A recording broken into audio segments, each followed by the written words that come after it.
सम्भाषणसन्देशसंस्कृतमासपत्रिकायां प्रकाशितानां बालकथानां ध्वनिप्रसारणम् इदं बालमोदिनी इति। इयं घटना पञ्चदशे-षोडशे वा शतके प्रवृत्ता। न्यायशास्त्रम् अधीयानः मेधावी श्रीकृष्णचैतन्यः भागवतविषये आसक्तिं प्राप्य वैष्णवाचार्यः अभवत्। सः चैतन्यमहाप्रभुः इत्यपि अद्यत्वे सुविख्यातः।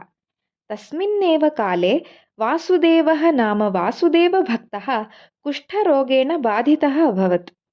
मम कर्मानुसारम् एतत् प्राप्तम्, एतत् मया अवश्यमेव अनुभोक्तव्यम् इति चिन्तयन् सः तितिक्षया सर्वां पीडाम् असहत।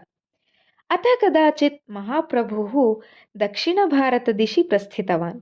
एकस्मिन् ग्रामे कूर्मनामकः कश्चन ब्राह्मणः सेवादरभावेन महाप्रभुं गृहं प्रति निमन्त्रितवान्। तस्यां रात्रौ तदीये गृहे वासः कृतः श्रीकृष्णचैतन्येन। वासुदेवेन एषा वार्ता श्रुता। प्रातः परिश्रमेण चलित्वा सः कूर्मगृहं प्राप्तवान्, किन्तु तावता श्रीकृष्णचैतन्यः ततः निर्गतः आसीत्। वासुदेवः एतां वार्तां श्रुत्वा खिन्नः जातः। सः विषीदन् रुदन्, अहो महादौर्भाग्यशाली अहं, स्वामी मां परित्यज्य गतवान् इति वदन् मूर्छां प्राप्तवान्। सर्वज्ञः महाप्रभुः तु वासुदेवस्य मनोभावं ज्ञात्वा शीघ्रमेव धावन् प्रत्यागत्य भूम्यां पतितं वासुदेवम् उन्नीय प्रीत्या आलिङ्गितवान्। तस्य स्पर्शनेन वासुदेवस्य कुष्ठरोगः देहपीडा च अपगता। नवं कलङ्कविहीनं देहं सः प्राप्तवान्।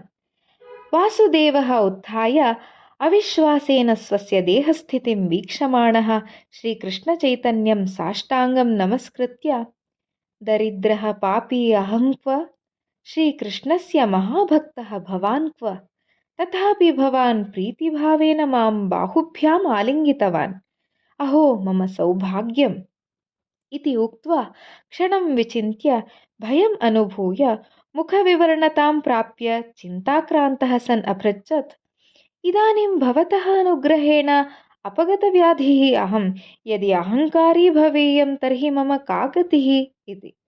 श्रीकृष्णचैतन्यः प्रीतिपूर्वकं तं सान्त्वयन्, सर्वदा श्रीकृष्णस्य नाम कीर्तनीयं, तत्प्रभावेण त्वं निरहङ्कारः भविष्यसि। गोविन्दस्य नाम गृह्णन् सेवकभावेन सर्वदा अन्यान् सेवस्व इति उपदिश्य ततः निर्गतवान्। वासुदेवः कूर्मः च परस्परम् आलिङ्ग्य भागवतकथायां निमग्नौ अभवताम्।